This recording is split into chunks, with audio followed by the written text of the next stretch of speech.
हम भारत के लोग भारत को संपन्न प्रभु संपन्न समाजवादी धर्मनिरपेक्ष लोकतांत्रिक गणराज्य बनाने के लिए सहमति रखता हूँ। बोलूंगा। आज मेरी जवान कब कब आ रही है पता नहीं, बहुत बोलता हूँ सर मैं।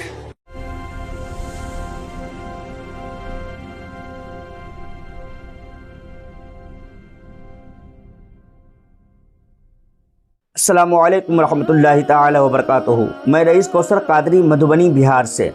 अभी हाल ही में दिल्ली जंतर मंतर पर प्रोटेस्ट हुआ है, जिनमें हज़ारों यूट्यूब क्रिएटर ने अपनी फनकार की बुनियाद पर देश और दुनिया में सोशल मीडिया के ज़रिए से अपनी पहचान बनाई। लेकिन उन्हीं हज़ारों के बीच में एक इनकलाबी आवाज़ जो सामने आती है और पूरी इंसानियत के सीने को छलनी करके रख देता है, क्योंकि उनकी आवाज़ में सच्चाई थी, उनकी आवाज़ में सदाकत और हक्कानियत का आईना नज़र आ रहा था। लोग जिस तरह देखते जा रहे थे और जैसे उनकी आवाज़ लोगों के कानों तक पहुंचती जा रही थी, लोग वहीं पर रुक करके उनकी आवाज़ सुनने के लिए बेचैन बेकरार हो जाते थे। लोग सोचते थे कि आखिर इसके अंदर में ये कौन सी आग लगी हुई है जिसकी बुनियाद पर ये इतनी बेबाकियत के साथ, इतनी निर्जरता के साथ इतनी खूबसूरत बातें करता है, जो बिल्कुल हकीकत की अक्कासी करता हुआ नजर आता है। मेरे अजीजों, वो कोई और आवाज़ नहीं थी, बल्कि वो आवाज़ हमारे जो मुजाहिदीन हिंद जो दुनिया से रुखसत कर गए हैं, उनकी आवाज़ उनकी ज़बान से निकल रही थी। उनका वो मुजाहिदाना जज्बा उनके ज़बान पर दिखाई दे रही थी। उनका वो तेवर, उनकी वो जुर्रत उसके ज़बान और उनकी जिस्मानियात पर बिल्कुल ही ताबनाकी की तरह चमकता हुआ दिखाई दे रही थी। मेरे अजीज़ों, वो कोई और शख्स नहीं था, बल्कि दिल्ली के रहने वाले हमारे भाई जनाब मोहम्मद इरफान साहब थे, जिनका एक शेर है जो बड़ा खूबसूरत मुझे लगा। मैं वो शेर मैं आपके सामने रखता हूँ। कहते हैं कि सर पर झूठ की दस्तार रहेगी कब तक, सर पर ये झूठ की दस्तार रहेगी कब तक, ये बता ये रेत की दीवार रहेगी कब तक। और फिर आगे कहते हैं कि हमने फिरौन को शद्दाद को मरते देखा है, हमने फिरौन को शद्दाद को मरते देखा है, देखते हैं तेरी सरकार रहेगी कब तक। मेरे अजीजों, उसकी ये बेबाक आवाज़, उसकी ये निडरता वाली आवाज़ यकीनन सरकार और इस तरह के जालिमों के पैर को डगमगा करके रख दिया है। मेरे अजीजों, आइए मैं उनकी चंद वीडियोस, ऐसे सोशल मीडिया पर बहुत सारे वीडियोस हैं, लेकिन मैं उनमें से 2 या 3 क्लिप आपके सामने रखता हूं और उनके अंदर की अहम नुक्ता, अहम जो बातें जो गौर करने के लायक है, उसको हम सामने रखने की कोशिश करेंगे, ताकि देश और दुनिया मोहम्मद इरफान की वो अंदर की फीलिंग को समझे, मोहम्मद इरफान की जो सोच है वो सोच को समझे, मोहम्मद इरफान की जो देशभक्ति है उस देशभक्ति को समझे, और मोहम्मद इरफान को हिंदुस्तान के जलते हुए और सिसकते हुए जो हालात है उसके अंदर के जो एहसासात है उन एहसासात को समझे। मेरे अजीजों, आइए सबसे पहले हम इस वीडियो के आपके सामने रखते हैं। इस वीडियो को जरा गौर से देखें, उसके बाद फिर हम आगे बात करेंगे। 1949 में इस देश के महापुरुषों ने मिलकर इस संविधान का गठन किया। उसके इतने सालों बाद भी देश की बड़ी आबादी अपने मूलभूत सुविधाओं से, शिक्षा और स्वास्थ्य जैसी मतलब जिंदगी का हिस्सा, उससे भी वंचित हैं। 20 रुपए के पैड के ना होने के कारण करोड़ों महिलाओं में बीमारियां हैं, अलग अलग तरह की परेशानियां हैं। उस देश कहाँ तक इस बंदे ने जब इस देश का प्रधानमंत्री खड़ा होकर बड़ी बड़ी बातें करता है, तो ऐसा लगता है कि इसे शायद हिंदुस्तान की सच्चाई का भी पता नहीं। कैसा भारत देखना चाहते हैं आप? आपकी नजरों में भारत कैसा होना चाहिए? मेरी नजरों में भारत राजा राम मोहन राय की सोच वाला भारत होना चाहिए। माता ज्योतिबा फुले की होना चाहिए, सावित्रीबाई फुले की सोच का देश होना चाहिए, भगत सिंह की सोच का देश होना, बाबा साहब अम्बेडकर की सोच का देश होना चाहिए। उस हर महापुरुष की सोच का देश होना चाहिए जो इस देश में उदारवादी सोच की स्थापना की या उसके लिए लड़े। लेकिन अगर हम कहें, जब भारत का जब संविधान लिखा गया, उसके महापुरुषों ने जब उस संविधान की शपथ के जो आर्टिकल दिए, मतलब जो शब्द दिए, उस टाइम वो कह रहे हैं पीपल ऑफ इंडिया, हम भारत के लोग भारत को एक संपूर्ण बहुत संपन्न समाजवादी धर्मनिरपेक्ष लोकतांत्रिक गणराज्य बनाने के लिए सुनना गौर से मैं दीदी क्या कहना चाह रहा हूँ, बनाने के लिए तथा उसके समस्त नागरिकों को सामाजिक, आर्थिक और राजनीतिक न्याय, विचार, अभिव्यक्ति, विश्वास, धर्म और उपासना की स्वतंत्रता, प्रतिष्ठा और अवसरों में समानता प्राप्त कराने के लिए तथा उन सब में व्यक्ति की गरिमा जो आज कुचली गई, व्यक्ति की गरिमा जो आज कुचली गई, व्यक्ति की गरिमा जो आज कुचली गई, व्यक्ति की गरिमा और राष्ट्रीय एकता और अखंडता को सुनिश्चित करने वाली बंधुता को बढ़ाने के लिए दृढ़ संकल्प होकर आज 26 नवंबर 1949 को अंकित और अधिनियम और आत्मसमर्पित करते हैं। 1949 में इस देश के महापुरुषों ने मिलकर इस संविधान का गठन किया। उसके इतने सालों बाद भी देश की बड़ी आबादी अपनी मूलभूत सुविधाओं से, शिक्षा और स्वास्थ्य जैसी मतलब जिंदगी का हिस्सा उससे भी वंचित हैं। आपको पता है, मैं आपसे ये बात कहनी नहीं चाहिए, लेकिन जिंदगी का हिस्सा और पत्रकार से कुछ छुपाना भी नहीं चाहिए। 20 रुपए के पैट के ना होने के कारण करोड़ों महिलाओं में बीमारियां हैं, अलग अलग तरह की परेशानियां हैं। उस देश में जब इस देश का प्रधानमंत्री खड़ा होकर बड़ी बड़ी बातें करता है तो ऐसा लगता है कि इसे शायद हिंदुस्तान की सच्चाई का भी पता नहीं है। बार बार इस बात को कहा जाता है कि राशन दे रहे, राशन दे रहे, राशन दे रहे। अरे भरपेट खाना ही जीवन नहीं, अगर नहीं दोगे तो क्या विश्व के पटल पे दिखाओगे कि भारत की जो हंगर की जो रैंकिंग है, इंडेक्स की जो रैंकिंग है वो सबसे बड़ा जीवन ये है कि इंसान एक दूसरे को इंसान समझे। सबसे बड़ी जीवन की सच्चाई ये है कि हम मानवता के साथ, इंसानियत के साथ, बगैर किसी के साथ भेदभाव किए हुए अपनी जिंदगी को गुजारें। ये है असल इंसानियत। और ये कोई धर्म नहीं सिखाता किसी के धर्म को हम नीच दिखाएं, किसी के भी धर्म को हम बुरा भला कहें। कोई धर्म नहीं सिखाता। धर्म यही कहता है, हर धर्म यही कहता है कि सबसे पहले इंसान बनो, इंसान। और आज जितने भी जो राजनीतिक दलें हैं, वो तमाम दलें वो इंसान नहीं, शैतान और हैवान बन चुके हैं। यही बुनियाद है, यही बुनियादी फर्क है कि आज उन्होंने हिंदुस्तान के वासियों को, हिंदुस्तान के लोगों को कीड़े और मकोड़ों की तरह अपनी जिंदगी गुजारने पर मजबूर कर दिया है। वो लोग सोचते हैं कि हम राजा हैं और ये तमाम के तमाम प्रजा हमारे गुलाम है, इसको गुलामी कर देना चाहिए।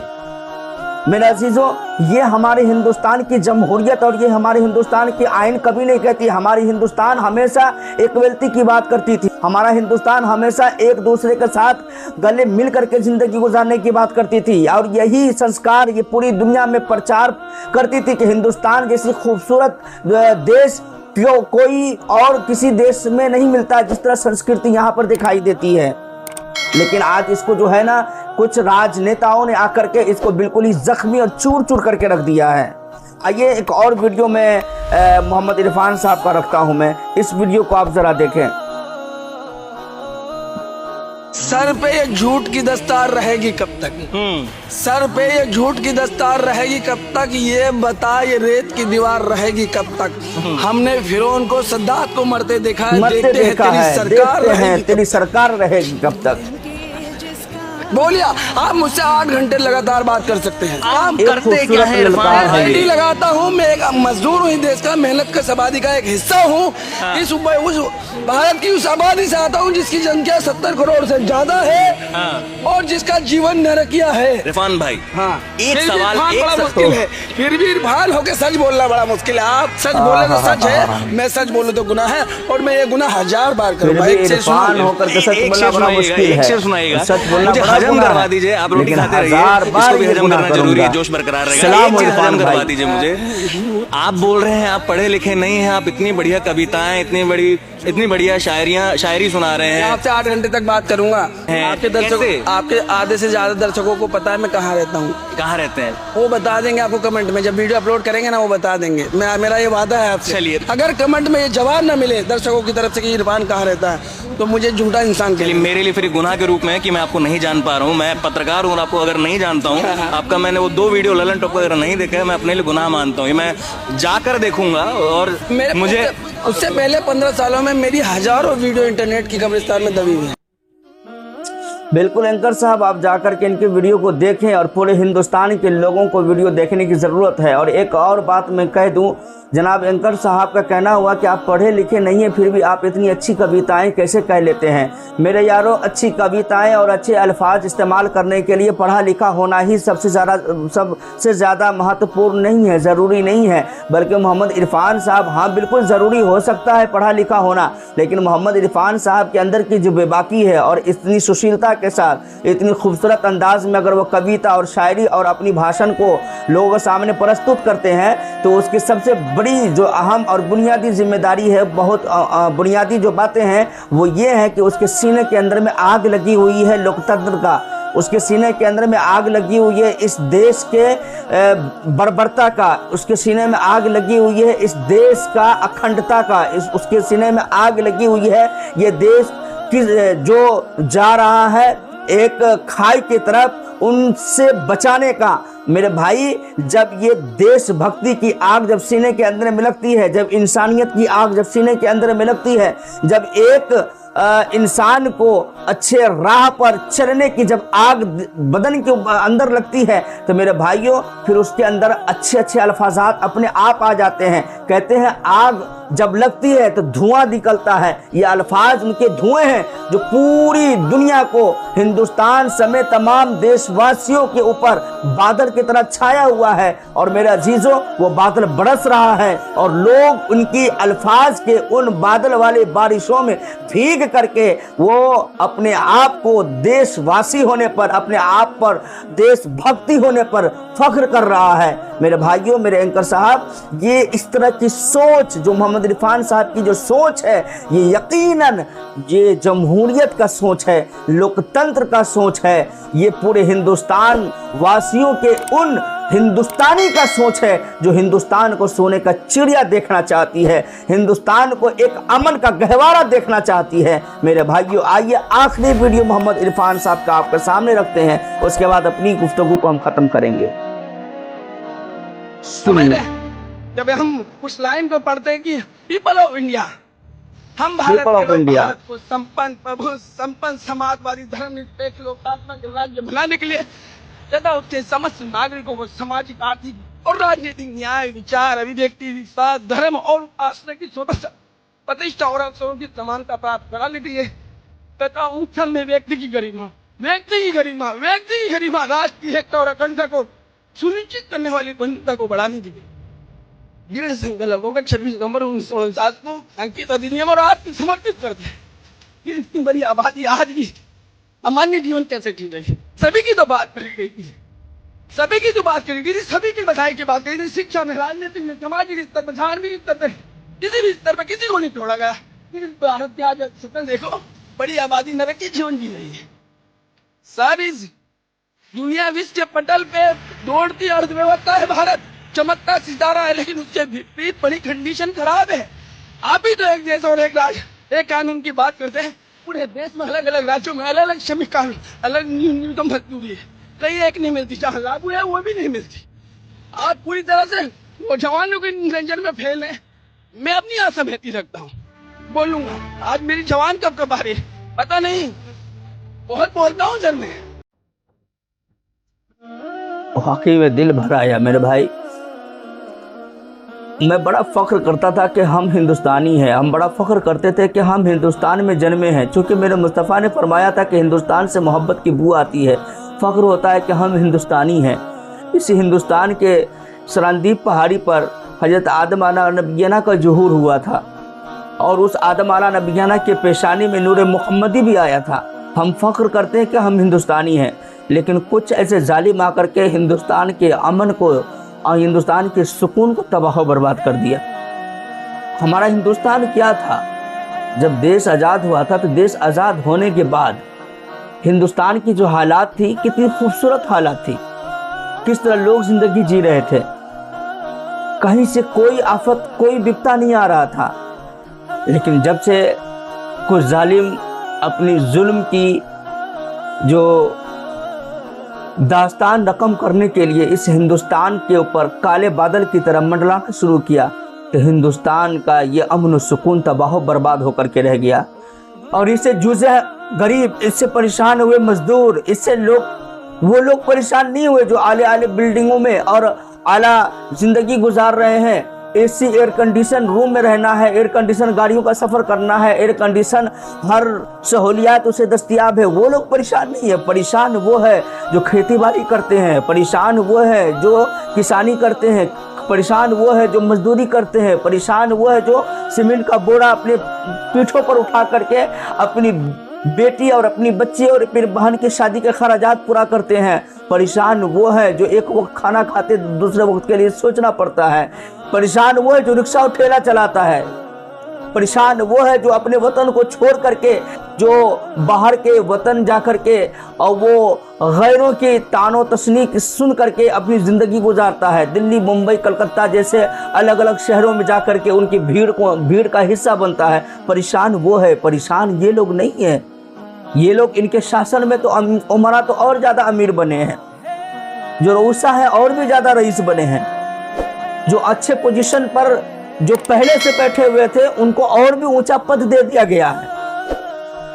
आज इनके बच्चे फॉरेन कंट्री में पढ़ाई तालीम हासिल कर रहे हैं और हमारे बच्चे आज प्राइमरी स्कूलों में, सरकारी स्कूलों के धक्के खा रहे हैं, लेकिन वहां पर भी अच्छी पढ़ाई दस्तयाब नहीं है। आज तालीम बिल्कुल ही चरचरा मरमरा गया हुआ है, लेकिन उसके बावजूद भी कुछ अंधभक्त कुछ आंखों पर पट्टी बांध करके आज उसे हिंदुस्तान जो बड़ा खूबसूरत दिखाई दे रहा है। मेरे भाई, हिंदुस्तान खूबसूरत था, अब खूबसूरत नहीं रह गया। अगर मजीद ताखीर अगर करेंगे तो हिंदुस्तान के ऊपर और भी काले बादल छा जाएंगे और हिंदुस्तान का जो अमन और सुकून है मजीद तबाह बर्बाद हो जाएगा। इसलिए अपने हिंदुस्तान, इस खूबसूरत वतन को बचाइए और इस जैसे जालिम लोगों को जो आज गरीबों को और आज जो मजदूरों को बिल्कुल ही कीड़े मकोड़ों की तरह ज़िंदगी गुजारने पर मजबूर कर दिया है, आज इसको दाने दाने के लिए मजबूर कर दिया है। आज ऐसे जालिम को खंडेर करके इस हिंदुस्तान के सरजमीन से बाहर भगाने की ज़रूरत है और अपने अमन सुकून को फिर से बहाल करने की ज़रूरत है। एक इनकलाबी आवाज़ उठाने की ज़रूरत है ताकि हमारा एजुकेशन सिस्टम महफूज रहे, ताकि हमारे मज़दूर, गरीब, किसान वो अपनी इज्जत की रोटी कमा करके अपने बाल बच्चों की परवरिश कर सके, उसके ऊपर किसी जालिम और किसी बदनज़र की नज़र ना लग सके, बुरी नज़र ना लग सके। मेरे अजीज़ों, ये गुफ्तगू यहीं तक थी। मेरी बात अगर आपको पसंद आई हो तो मैं उम्मीद करता हूं कि इस वीडियो को आप लोगों तक पहुंचाइए और एक आवाज़ बन करके हिंदुस्तान की खूबसूरती को बचाइए ताकि हमारा हिंदुस्तान महफूज रख सके, हमारे हिंदुस्तान का अमन सुकून महफूज रह सके और इसके ऊपर जो बदनज़र बुरी नज़र लेकर के आया है उसकी नज़र ख़राब हो जाए, उसकी आंखें अंधी हो जाए और वो दुनिया में उसी तरह चला जाए जिस तरह सद्दात इस दुनिया से चला गया, नमरूद इस दुनिया से चला गया, फिरौन इस दुनिया से चला गया, हिटलर इस दुनिया से चला गया, गॉडसे इस दुनिया से चला गया। आज ये भी हुकूमत उसी तरीके से इस दुनिया से चला जाए। अस्सलामु अलैकुम रहमतुल्लाहि व बरकातहू।